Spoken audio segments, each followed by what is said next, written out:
Hi, I'm Rebecca Struthers, this is Craig Struthers, and together with a few of our friends we're taking part in a month of making.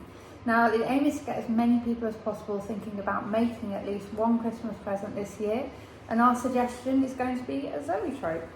To make this weird contraption, you're going to need a lid, some cardboard, thick cardboard and thin cardboard, one cork, cutting tooth, and a needle or a bolt or a nail or something similar, and pens and paper, some creativity, some scissors, or a sharp knife, and also you don't need a glue gun, but we're going to use it for speed. But we've also used tape, or you can use PVA as well. Or a glue stick. So so the actual cutouts themselves, we've prepared them ready.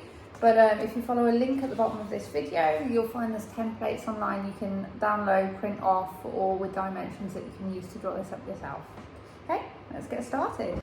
So we're going to start off with our base, which is a circle here that I've cut all these little slots into, and each of these are going to support the lower end of one of the walls of the Zoetrope. So we'll be putting these columns in through here. I've just scored them a centimetre from the bottom to help bend them over. Paste them through the base, fold them over, and then we're going to secure them underneath here with sellotape, glue, hot glue, whatever you've got available. Okay, so now I've glued all the bottom sections, so you can see here on the bottom of the Zoetrope. So we've got our columns, our pillars starting to appear. I'm going to put the top section on now too. Okay, so now I've glued all the top and bottom ends of the pillars in place. You can see that leaves it a little bit messy, if you can see the edges over here. So I've included in the drawing just templates to go top and bottom. These just have the central holes in them, and you can glue these in place to just cover those loose ends.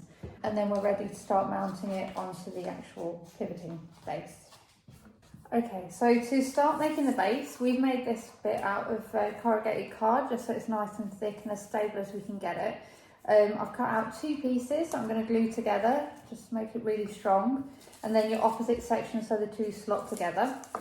So in the drawings that we've provided, we've left this section solid because this has to perfectly measure up with here. So obviously you need to measure whichever cap you've got to make sure it fits in. We've got the paper separated into 12 different areas, so that's the 12 images to equal the 12 slots in the Zoetrope.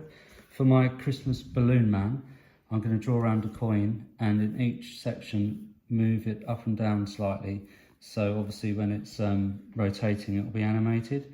The only other thing to remember is the first image should roughly end up very similar to the last image, so the continuity works quite well.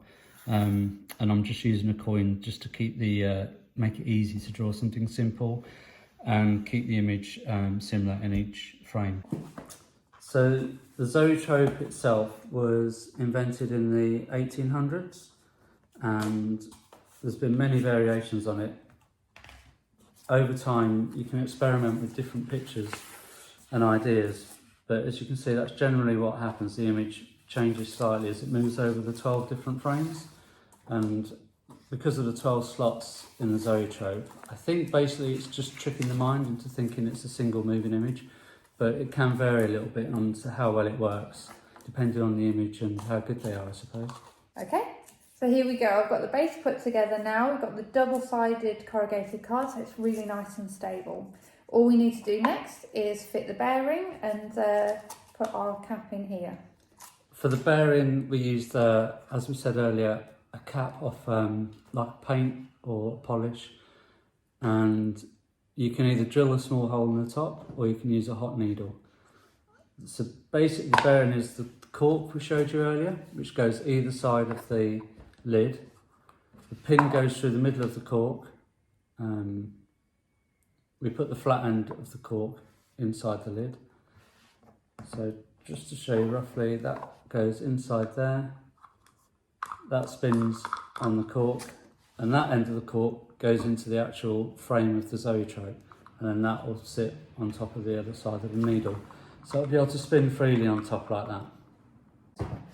Okay, so to make sure the bearing itself sits nice and tight in the bottom of the Zoetrope, we've got the other half of the cork here, and we wrap a little bit of corrugated card around it, and we'll glue this in place, and then push it into the base of the main pillars here. So the cork and the pin bearing goes into the lid, and then that goes into the base of the Zoetrope, like so. Secure that into there, and finally the images can go in next.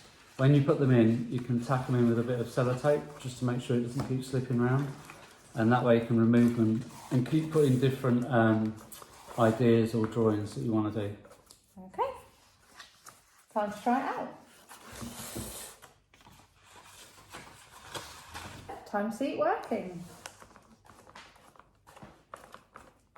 So there you go, that's our Christmas Zoetrope, and you can try as many different designs as you like out in there, so plenty of different options, but we hope you have fun. Have a good Christmas. Merry Christmas!